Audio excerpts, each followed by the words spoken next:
Hi hello అండి, welcome to యోగ్ stock.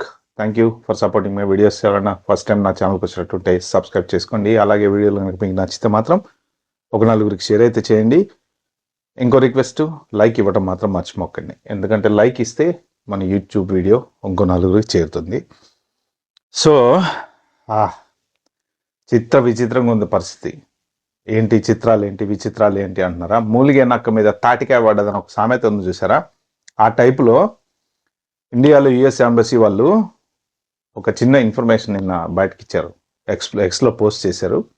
ఇది ఫేక్ కాదు. నేను దాని మీద చదివి దాని గురించి ఒక ఇన్ఫర్మేషన్ గ్యాదర్ చేశాక నేను వీడియో చేస్తున్నాను. ఎందుకంటే ఈ మధ్యన ఏది పెట్టినా ఫేక్ అంటాం ఫ్యాషన్ అయిపోయింది. కాబట్టి ఎక్స్లో పోస్ట్ చేసిన వీడియో నేను ఇక్కడ మీకు చూపిస్తా స్క్రీన్ మీద చూడండి. 2000 అపాయింట్మెంట్స్ క్యాన్సిల్ చేశారంట, వీసా అపాయింట్మెంట్స్. సో బేసికలీ ఈ 2000 వీసా అపాయింట్మెంట్స్ ఎందుకు క్యాన్సిల్ చేశారు అంటే వీళ్ళంతా ఏజెంట్ల ద్వారా బుక్ చేశారంట.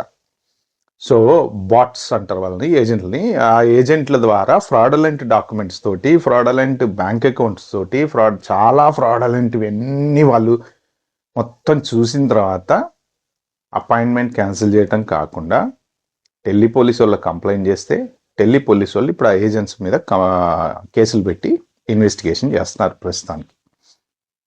ఓకే, అయితే దీంట్లో క్యాన్సిల్ చేసిన అపాయింట్మెంట్లు, మరి ఏజెంట్ల ద్వారా బుక్ చేసిన అపాయింట్మెంట్లు, మరి H1B అపాయింట్మెంట్లా, లేకపోతే విజిట్ వీసా అపాయింట్మెంట్లా, లేకపోతే ఎట్లాంటి అపాయింట్మెంట్లో తెలియదు. కానీ అంటే వాళ్ళు ఏం చెప్తున్నారంటే మీరు proper appointment booking guide lines follow అవ్వకుండా మీరు బుక్ చేశారు కాబట్టి ఈ అపాయింట్మెంట్లన్నీ క్యాన్సిల్ చేసి వాళ్ళందరినీ బ్లాక్ లిస్ట్లో పెట్టారంట. మరి బ్లాక్ లిస్ట్లో పెట్టడం అంటే ఇప్పుడు అపాయింట్మెంట్ బుక్ చేసిన వాళ్ళకి కూడా ఇబ్బంది అవుద్దా, లేకపోతే ఈ ఏజెంట్ ద్వారా బుక్ చేశారు కాబట్టి ఏజెంట్ని బ్లాక్ లిస్ట్లో పెడతారా అనేది అయితే క్లారిటీ కొంచెం తెలుసుకోవాలి. సో ఢిల్లీ పోలీసు వాళ్ళు ఎంక్వైరీ కూడా స్టార్ట్ చేశారు. సో అసలే మనోళ్ళు ఎక్కడ పడితే అక్కడ ఇప్పుడు నార్త్ ఇండియా నుంచి ఎంతమంది బీభత్సంగా దాదాపు ఇల్లీగల్ ఇమిగ్రెంట్స్ దొరికిన వాళ్ళంతా ఆల్మోస్ట్ నార్త్ ఇండియా వాళ్ళే ఉన్నారండి. సౌత్ ఇండియాకి ఎక్కువ లేరు. ఎందుకంటే సౌత్ ఇండియా వాళ్ళంతా మోస్ట్ ప్రాబ్లీ ఐటీ జాబ్ల మీద వెళ్ళే వాళ్ళు, స్టూడెంట్స్ వీళ్ళే ఉన్నారు తప్ప ఈ దారిలో వెళ్ళిన వాళ్ళు లేరు. అంటే ఫ్రాంక్లీ స్పీకింగ్ మీరు ఏమనుకోవద్దు చెప్తున్నా అని, మనం వెళ్ళింది మాత్రం మంచి రూట్లోనే వెళ్ళాము. రాజమార్తాండలాగా వెళ్ళిన తర్వాత చాలా మంది ఇల్లీగల్గా ఉండిపోయారు అక్కడ. అది మళ్ళీ తప్పు. వాళ్ళేమో డైరెక్ట్ రావడమే గోడ దూకి ఇల్లీగల్గా వచ్చారు. కానీ ఇక్కడి నుంచి మన దగ్గర నుంచి వెళ్ళిపోయిన వాళ్ళు చాలామంది వీసాలు ఎక్స్టెన్షన్ అవ్వక, లేకపోతే అలా అలా అలా అలా ఉండిపోయిన వాళ్ళు బోల్డ్ మంది ఉన్నారు. సో ప్రస్తుతానికి వాళ్ళు చెప్పే ఇన్ఫర్మేషన్లు అన్నీ చూస్తుంటే 22 నుంచి 23, 24 మధ్యలో దగ్గర ఒక 15,000 H1B అప్లికేషన్స్ కూడా ఇలాంటివే ఫ్రాడలెంట్ డాక్యుమెంట్స్ పెట్టి క్రియేట్ చేశారు అని చెప్పి అంటున్నారు అనమాట. అంటే ఒక్కోసారి ఫ్రాడ్లెంట్ బ్యాంక్ అకౌంట్లు, లేకపోతే ఫ్రాడ్లెంట్ బ్యాంక్ లోన్ లెటర్లు, తర్వాత డబ్బులు లేకపోయినా ఉన్నాయని సృష్టించి క్రియేట్ చేయటాలు, లేకపోతే ఇంటర్వ్యూకి వెళ్ళే ముందు రోజు డబ్బులు వేసి తెల్లారి తీసేయటాలు, ఏవైనా ప్రాపర్ గైడ్ లైన్స్ వాళ్ళకి అనేది సెట్ ఆఫ్ ఇన్స్ట్రక్షన్స్ అనేవి ఉంటాయి కదా, ఆ ఇన్స్ట్రక్షన్స్ ఫాలో అవ్వకుండా బుక్ చేశారండి. సో ఇప్పుడు దీనివల్ల మనకు వచ్చే ప్రాబ్లం ఏంటి? ఎవడియో 2000 అపాయింట్మెంట్ క్యాన్సిల్ అయితే మనకేంట్రా నష్టము అంటే భయా కదా, ఆల్రెడీ మనం స్టాంప్ అక్కడ పడ్డది కదా, వీళ్ళు ఏదైనా చేయగలరు అని ఒక స్టాంప్ పడ్డప్పుడు ఆ ఎఫెక్ట్ పక్కోడి మీద పడుతుంది కదా. పడుతుందా లేదా మీరు ఆలోచించండి. ఇప్పుడు ఒక గుంపుగా ఇప్పుడు మన ఇవి ఏమంటారు వాటిని, స్టాంపేడ్లు అవుతాయి. స్టాంపేడ్లు ఎందుకు అవుతాయి? ఒకడిని తోస్తే వాడు ఇంకోడిని తోస్తే ఆ తోసినోడు ఒక్కడే పడతాడు. ఆ గుంపులో ఉన్నప్పుడు పడడు కదా, వాడు వెళ్ళి పక్కోడి మీద పడితే, ఆ పక్కోడి మీద పడితే, అలా 100 మంది కింద పడితే స్టాంపేడ్ అనేది జరుగుతుంది అనమాట. అంటే తప్పు ఒక్కడిదే.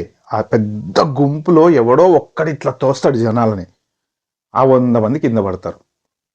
అంటే ఇప్పుడు ఆ ఒక్కడి తప్పు మిస్టేక్ వలన ఈ మిగిలిన 100 మందికి ఎఫెక్ట్ అయ్యిద్ది అనమాట. ఇప్పుడు యుఎస్ ఎంబసీ వాళ్ళు ఇంత క్లియర్గా ట్విట్టర్లో పెట్టిన తర్వాత వాళ్ళ దృష్టిలో మనం ఏమైపోయాము అంటే వీళ్ళంతా ఫ్రాడ్ కాలేరు అంటే ఆ సిచ్యువేషన్ అలా ఉంది. అంటే అందరు ఫ్రాడ్ అని వాళ్ళు అనకపోయినా కానీ ఇప్పుడు ఇవన్నీ బయటకు వచ్చినాయి కదా. 2000 అపాయింట్మెంట్లు అంటే ఏంటండి? ఇట్స్ నాట్ ఏ జోక్ కదా. ఇప్పుడు H1 వెళ్ళి ఏజెంట్కి ఎవరికో డబ్బులు ఇచ్చి అపాయింట్మెంట్ బుక్ చేయించుకుంటాడు. నాకు అర్జెంట్ కావాలరా, నేను వెళ్ళిపోవాలి, మళ్ళీ యుఎస్ వెళ్ళిపోవాలి, నాకు అపాయింట్మెంట్ బుక్ చేయని. వాడు మరి ఏ ఫేక్ ఇన్ఫర్మేషన్ పెట్టి బుక్ చేస్తాడో మనం బ్లైండ్గా వాడి మీద నమ్మకంగా వదిలేస్తాం కదా అపాయింట్మెంట్ బుక్ చేయమని. వాడు ఏ ఇన్ఫర్మేషన్ పెట్టి బుక్ చేస్తాడో మనకు తెలీదు.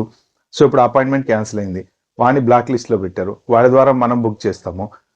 మన పరిస్థితి ఏంటి ఇప్పుడు? మనం మళ్ళీ డైరెక్ట్ బుక్ చేసుకోవచ్చా, లేకపోతే మనం కూడా ఆవిడ కన్నేసి ఉంచాడా, లేకపోతే అసలు మళ్ళీ మనకు అపాయింట్మెంట్ ఇస్తాడా ఇవ్వడా? ఇది కూడా ఒక ప్రాబ్లమే.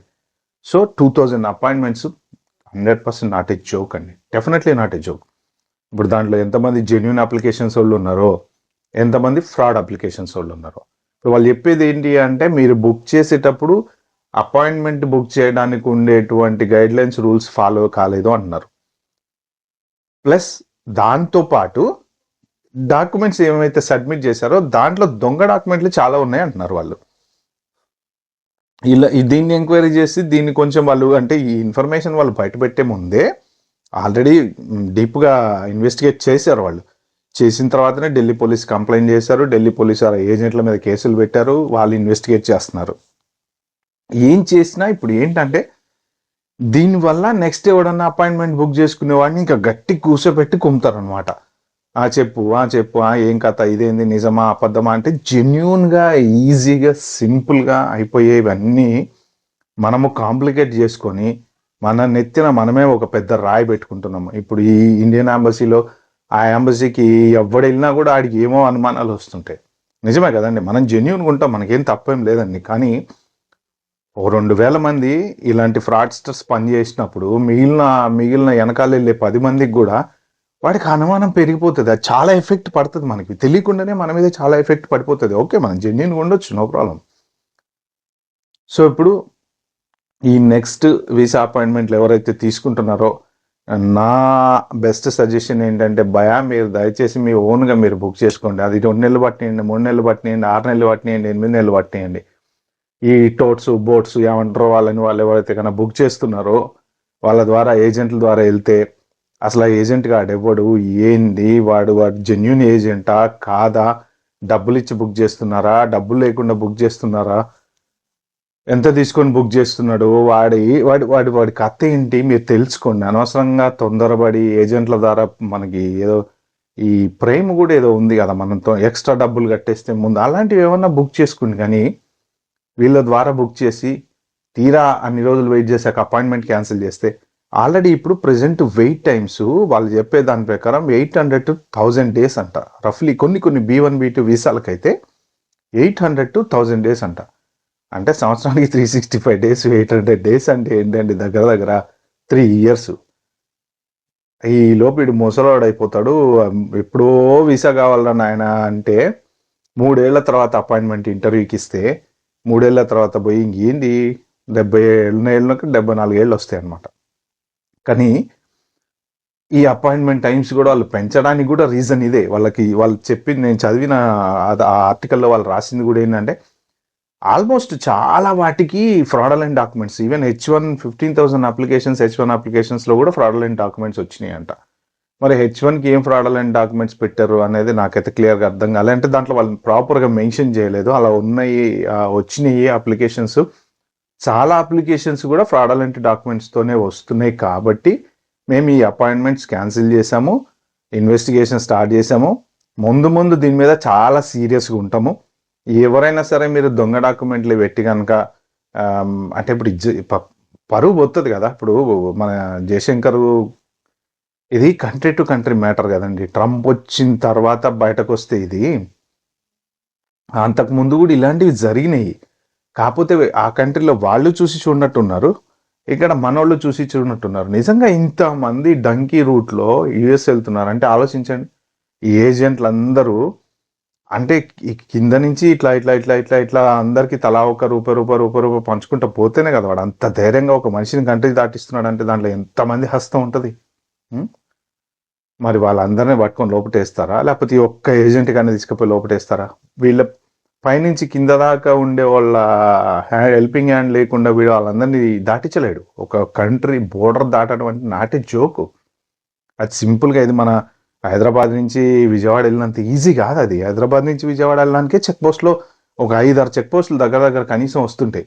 అనుమానం వస్తే ఆపి చెక్ చేస్తుంటారు వాళ్ళు. అలాంటిది ఒక కంట్రీ నుంచి ఇంకో కంట్రీకి వాళ్ళు వెళ్తున్నారంటే, అంత సింపుల్గా వెళ్తున్నారంటే 30 లక్షలు 40 లక్షలు కట్టి సో ఇంకొకటి ఏంటంటే ఈ ఫ్రాడలెంట్ డాక్యుమెంట్స్ పెట్టి ఎవరైతే వీసా ట్రై చేస్తున్నారో వాళ్ళందరూ కూడా సగం డబ్బులు కట్టారంట కొంతమంది, ఇంకొక సగం వీసా వచ్చిన తర్వాత 15 lakhs అరౌండ్ 30 lakhs అలా మాట్లాడుకున్నారంట. వీసా వచ్చాక ఇంకో 30 lakhs ఇస్తాం అనే ప్యాకేజీలలో మాట్లాడుకున్నారంట. మరి ఇందులో ఎన్ని అట్లాంటి వీసాలు ఉన్నాయో లేకపోతే ఎన్ని మొత్తం ఫ్రాడ్ డాక్యుమెంట్ అంటండి దాంట్లో వాళ్ళు చెప్పిన దాంట్లో.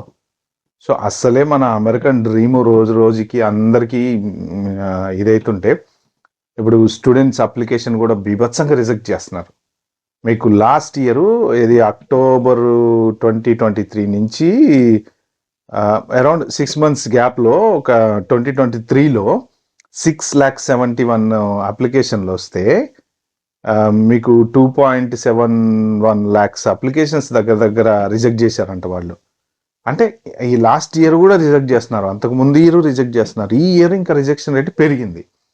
కాకపోతే మన చెప్పటం ఏంటంటే అందరూ ఇక ప్రమోషన్లు న్యూస్ ఛానల్లో అందరూ ఏది స్టూడెంట్ వీసాలు మొత్తం అన్ని రిజెక్ట్ అవుతున్నాయి. లాస్ట్ ఇయర్ కూడా రిజెక్ట్ అయినాయి, అంతకుముందు ఇయర్ కూడా రిజెక్ట్ అయినాయి. ఒకసారి ప్రొజెక్షన్స్ కనుక మనకు చూసుకుంటే ఈ ఇయర్ వచ్చేసి దగ్గర అరౌండ్ 40-45% ఆఫ్ రిజెక్షన్స్ ఉన్నాయి. అవి కూడా ఎందుకున్నాయి రిజెక్షన్స్ ఎక్కువ ఈ ఇయర్ అంటే చెత్త కాలేజీలు, చెత్త యూనివర్సిటీలు, ఫైనాన్షియల్ డాక్యుమెంట్స్ సరిగ్గా పెట్టక ఇవన్నీ ఇట్లాంటి డాక్యుమెంటేషన్ సరిగ్గా లేని ఉన్నాయన్నీ ఫిల్టర్ చేసి పడేస్తారు.